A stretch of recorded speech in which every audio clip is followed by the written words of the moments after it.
Hello à tous, j'espère que vous allez bien, que votre rentrée s'est bien passée et que votre semaine se passe bien également. On se retrouve aujourd'hui pour une nouvelle vidéo dans laquelle on va parler des métiers du luxe. Alors si vous me suivez, vous savez que je fais régulièrement des vidéos de ce type où je vous explique quels sont les métiers du luxe. J'ai notamment fait différentes vidéos pour les métiers en marketing, en retail ou encore en digital. Je vous mettrai les liens dans la description pour que vous alliez les voir si jamais vous êtes intéressés. Et cette semaine, on se retrouve pour parler d'une catégorie hyper importante que je n'ai pas oubliée, ce sont les métiers de la communication dans le secteur du luxe. Et donc dans cette vidéo, je vais vous présenter quels sont les métiers les plus répandus, les plus courants en communication dans le secteur du luxe. Alors la communication, sachez que c'est un univers vraiment que j'adore puisque j'ai moi-même travaillé en communication pour une maison de luxe à Paris. Et ce que vous devez savoir, c'est qu'il y a vraiment beaucoup de missions diversifiées, beaucoup de missions challengeantes, du travail en équipe, parfois des projets à gérer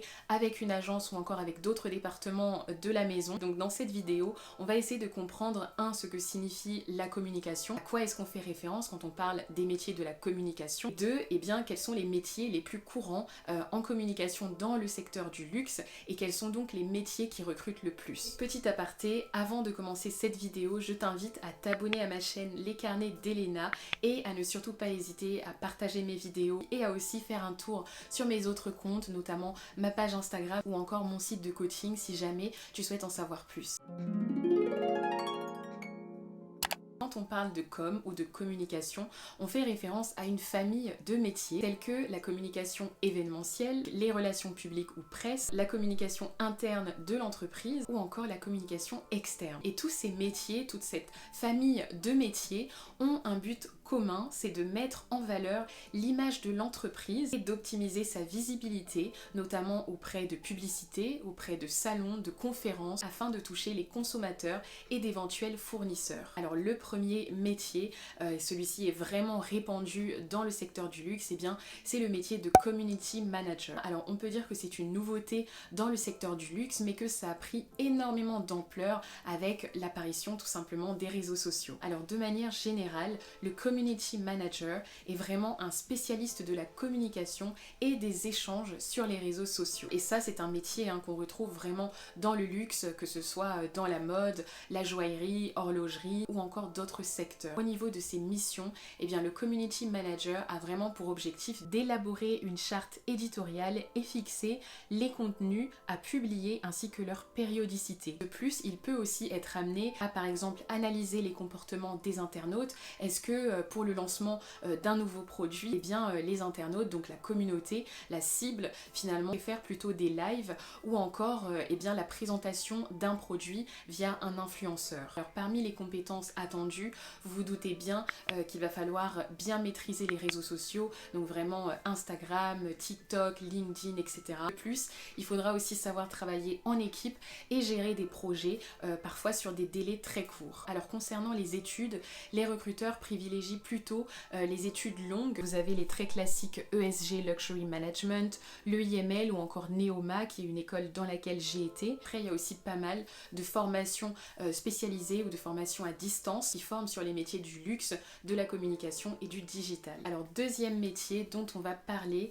c'est le métier de chargé de communication. Alors le chargé de communication d'une maison de luxe ou encore d'une maison de mode a pour but de mettre en valeur l'image de la maison qui l'emploie. Et pour ce faire, il va définir la stratégie de communication. Alors en général, il travaille de façon vraiment étroite avec le marketing et une fois qu'il aura défini la stratégie de communication, il va s'occuper de la réalisation de l'ensemble des supports internes de communication. Ça peut être des rapports annuels, des plaquettes, des affiches, des publicités ou encore des documents pédagogiques, etc. Toutefois, c'est un métier à plusieurs facettes et qui va demander des compétences transversales, comme par exemple la gestion de budget attribué à la presse, la gestion ou encore le pilotage de projets, des bonnes connaissances en technique commerciale ou encore de communication, ainsi que la maîtrise d'outils bureaucratiques et techniques comme par exemple Excel. Pour ce qui est des soft skills, on retrouve vraiment la diplomatie, l'adaptabilité ou encore une bonne aisance relationnelle et c'est un métier accessible à partir de Bac+3 et on vous demandera une expérience notamment en tant qu'assistant chargé de communication. Alors le troisième métier très important et qui recrute aussi aussi énormément en différents types de contrats, que ce soit de stage à CDI, c'est le chargé de relations presse. Alors un chargé de relations presse ou encore attaché de presse est chargé de la promotion de l'image de l'entreprise auprès de journalistes. Ça va avoir pour objectif de concevoir et mettre en œuvre les supports de communication destinés à la presse afin d'assurer la présence de la marque, d'un produit ou encore d'un événement dans les médias classiques. Alors en off-trade, par exemple dans les magazines ou autres médias, en OH ou encore en digital, par exemple dans les médias digitaux tels que le Vogue ou encore le L.fr. Alors si vous aimez vraiment le contact, si vous aimez aller rencontrer des personnes, eh bien c'est un métier qui peut vous plaire car le chargé de relations presse peut être amené à se déplacer ou encore à développer les relations publiques avec des célébrités ou encore des ambassadeurs de la maison. Alors une école assez fiable et que je recommande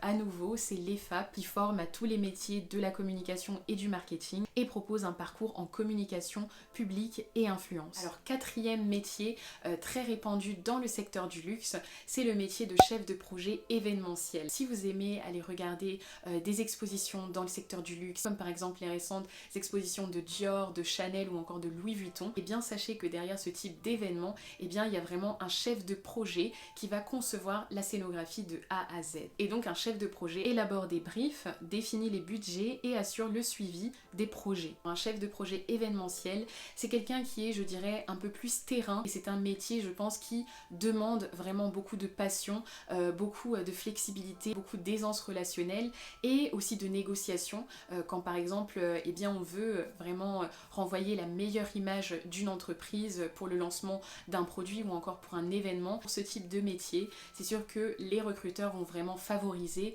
les candidats qui sont spécialisés en gestion de projets événementiels et en management. Alors cinquième métier qui nous intéresse, c'est le métier de strategic planner ou encore de planeur stratégique. Alors c'est dans cette branche que j'ai travaillé et c'est un métier qui n'est peut-être pas toujours bien compris ou encore pas toujours bien représenté en fait quand on parle des métiers dans le secteur du luxe et pourtant c'est un métier essentiel pour la médiatisation d'une maison de luxe. Alors le planeur stratégique, c'est la personne qui est chargée d'élaborer les stratégies de communication d'une marque et d'en orienter l'exécution créative. Le planeur stratégique est vraiment un expert des tendances et il connaît également ce qui se fait parmi la concurrence. Le planeur stratégique a notamment 3 missions principales. 1. Il va étudier les comportements des consommateurs et les tendances sociales et sociétales. Deuxièmement, il doit comprendre le marché du client et les enjeux stratégiques. Et troisièmement, il va élaborer avec les autres départements la stratégie et la campagne de communication. Je dirais aussi que le planeur stratégique,